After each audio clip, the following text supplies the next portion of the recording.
6화. 마쓰시다 고노스케 유머에서 우리가 배워야 할 것. 반갑습니다. 달팽이 선생님입니다. 일본에 마쓰시타 고노스케라는 분이 있어요. 파나소닉의 창업자이고 일본에서 경영의 신이라고 불리는 분입니다. 1894년에 태어나 94세까지 사시면서 당시 일본 역사상 가장 많은 재산을 남기신 분이에요.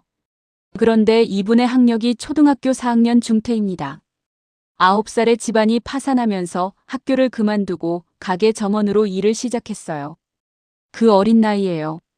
그런데 어느 날 누군가 이분께 이런 질문을 했어요. 회장님, 만약 학교를 제대로 다 마치셨다면 지금보다 훨씬 더 큰 성공을 하셨겠죠? 마쓰시타 회장이 잠시 생각하더니 이렇게 대답했습니다. 글쎄요. 초등학교 4학년까지 다닌 것도 아슬아슬했는데 더 다녔으면 아마 거지가 됐을 겁니다. 뜬금없이 무슨 말이냐고요? 그 이유가 핵심입니다. 학교에서는 이렇게 가르치거든요. 저축해라. 절약해라. 허투루 쓰지 마라. 맞는 말이에요. 틀린 말이 아닙니다. 그런데 딱 거기까지예요. 자본주의 세상에서 돈이 어떻게 움직이는지, 내 돈을 어떻게 굴려야 하는지 아무도 가르쳐주지 않습니다. 더 많이 배웠을수록 오히려 거지가 될 수도 있다.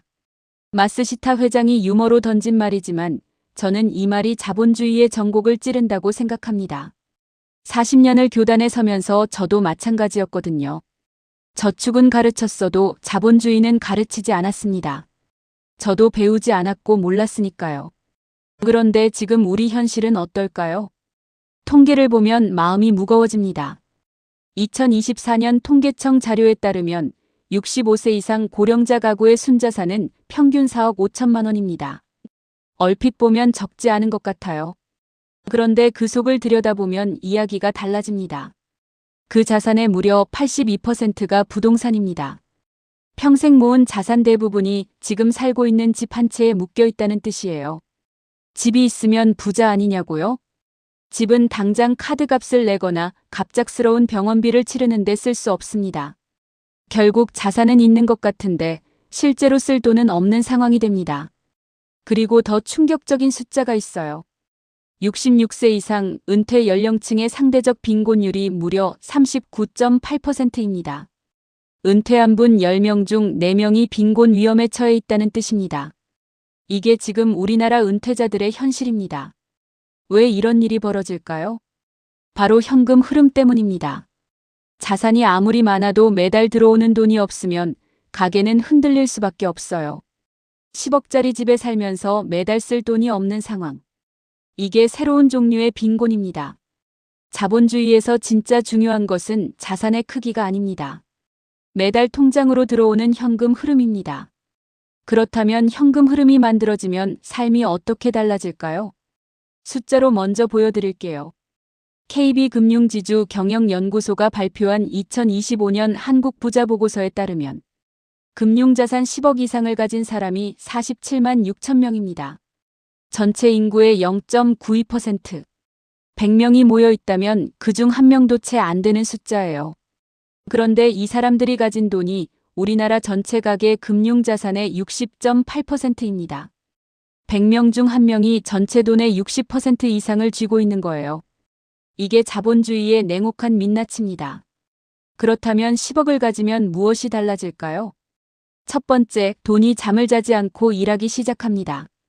우리가 월급을 받으려면 매일 출근을 위해 일찍 일어나야 하고 몸이 아파도 마음이 힘들어도 가야 해요. 그런데 10억이라는 돈은 내가 자는 밤에도 주말에 쉬는 동안에도 쉬지 않고 돈을 벌어옵니다. 10억을 연 4.5% 수익률로 굴리면 1년에 4,500만 원. 한 달로 나누면 약 375만 원이에요. 내가 아무것도 하지 않아도 매달 375만 원이 들어오는 겁니다. 눈덩이를 생각해 보세요. 처음엔 주먹만 한 눈덩이를 굴립니다. 아무리 굴려도 너무 느리죠. 그런데 어느 순간 눈덩이가 일정 크기를 넘으면 굴을 때마다 눈덩이에 붙는 눈의 양이 기하급수적으로 늘어납니다. 이 일정 크기가 바로 10억입니다. 그 이전까지는 내가 돈을 위해 일하는 것이고 그 이후부터는 돈이 나를 위해 일하는 겁니다. 두 번째, 선택의 결정권이 생깁니다. 직장에서 부당한 일이 있어도 너무 힘들어 당장 그만두고 싶어도 직장을 그만둘 수 없습니다. 왜 그럴까요? 다음 달 월급이 필요하기 때문입니다. 이게 바로 돈이 없을 때 생기는 보이지 않는 감옥입니다. 그런데 통장에 10억이 있는 사람은 다릅니다. 내일 당장 직장을 그만둔다 해도 아쉬울 것이 없습니다. 통장에서 매달 수백만 원이 흘러나오니까요. 이것이 경제적 자유의 본질입니다. 돈이 많아지는 것뿐만 아니라 내가 선택할 수 있는 결정권이 생깁니다. 세 번째, 위기에 흔들리지 않는 힘이 생깁니다. 통장에 단돈 100만 원밖에 없는 사람과 10억이 있는 사람의 반응은 하늘과 땅 차이입니다. 100만 원밖에 없는 사람이 갑자기 실직하면 당장 다음 달부터 생활이 막막합니다. 단돈 100만 원밖에 없으니 마음이 급해지고 아무 일이나 잡아야 합니다. 반면 10억이 있는 사람은 실직을 한다 손치더라도 아무 걱정이 없습니다. 수동적 수입으로 생활이 가능하니 조급하지 않게 내가 정말 원하는 일을 차분히 찾을 수 있습니다. 같은 위기인데 돈이라는 완충제의 두께에 따라 결과가 완전히 달라지는 겁니다. 네 번째, 마음의 여유가 생깁니다. 미국 하버드대와 프린스턴대 공동 연구팀이 2013년 국제학술지 사이언스에 발표한 논문이 있어요. 연구팀은 소득 수준이 다른 사람들에게 경제적 의사결정 논리 테스트를 해봤는데요. 결과가 놀라웠어요. 소득이 높은 그룹의 문제 해결력이 소득이 낮은 그룹에 비해 2배 가까이 높았습니다. 경제적 압박이 클수록 뇌가 돈 걱정으로 정작 중요한 판단을 내리는 능력이 크게 떨어지는 겁니다. 뇌과학자들은 이것을 가난의 인지세라고 불러요. 돈 걱정이 우리의 사고력과 판단력을 조용히 갉아먹는 거예요. 경제적으로 안정되면 뇌가 비로소 진짜 중요한 질문에 집중할 수 있어요. 나는 어떤 삶을 살고 싶은가? 나는 무엇을 할 때 가장 행복한가? 달팽이 선생님 채널에서 늘 말씀드리는 꿈을 꿀 수 있는 여유. 그것이 바로 경제적 안정이 우리에게 주는 진짜 선물입니다. 그렇다면 어떻게 현금 흐름을 만들 수 있을까요? 저축만으로는 안 됩니다. 매달 830만 원씩 10년을 넣어야 저축만으로 10억이 만들어져요. 현실적으로 불가능에 가까운 숫자예요. 그래서 방법이 다릅니다. 2025년 부자보고서에 따르면 금융자산 10억 이상. 부자들의 10명 중 4명은 주식 투자로 돈을 벌었다고 답했어요. 단순히 은행에 넣어두는 것이 아니라 자본시장에 돈을 일하러 보낸 겁니다. 복리의 힘도 기억하세요. 72의 법칙이라는 게 있어요. 71을 수익률로 나누면 원금이 2배가 되는 기간이 나옵니다. 연 7% 수익률이면 약 10년. 10억이 20년 후에는 40억이 될 수 있다는 뜻이에요. 단 한 푼도 추가 투자 없이 말이에요. 작은 소득이라도 무시하지 마세요. 근로소득, 연금, 이자, 임대소득, 투자 수익이든 꾸준히 들어오는 구조를 만드는 것. 이것이 자본주의에서 살아남는 방법입니다. 마스시타 회장이 학교를 더 다녔으면 거지가 됐을 거라고 한 이유가 바로 이거예요. 저축만 가르치는 학교. 현금 흐름을 만드는 법은 가르쳐주지 않는 학교. 그 한계를 유머로 꿰뚫어 본 겁니다. 그리고 한 가지 더 말씀드리고 싶어요. 우리나라 분들 중에 집 한 채 있으면 부자라고 생각하시는 분들이 많아요. 남 앞에서 있어 보이고 싶어서 없는 것도 있는 척 쓰시는 분들도 있고요. 저는 이 부분이 참 안타깝습니다. 타인의 시선에 맞추느라 정작 내 노후를 망치는 경우가 너무 많아요. 있는 척, 괜찮은 척. 그 허세가 노후의 현금 흐름을 갉아먹습니다. 이제 우리 나이가 되면 그런 것들을 내려놓을 때가 됐어요.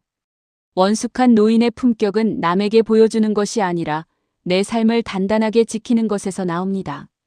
마스시타 고노스케는 이런 말도 했습니다. 나이가 들어도 마음이 청년인 사람은 항상 청년이다. 맞습니다.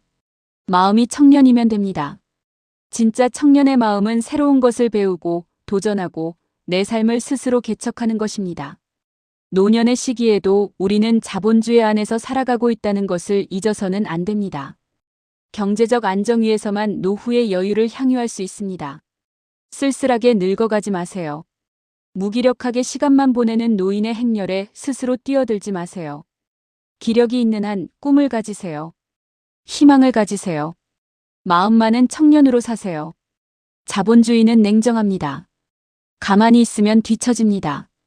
하지만 이것을 이해하고 준비한 사람은 나이와 상관없이 당당할 수 있어요. 내 돈을 지키는 것, 현금 흐름을 만드는 것, 그리고 꿈과 목표를 갖고 사는 것. 이 세 가지가 자본주의 시대를 살아가는 우리 노년 세대의 무기입니다. 다음 화에서는 돈과 건강과의 관계에 대해 얘기해 보도록 해요. 어제보다 나은 오늘을 함께 살아봅시다. 오늘도 구독, 좋아요, 알림 설정 부탁드립니다. 감사합니다.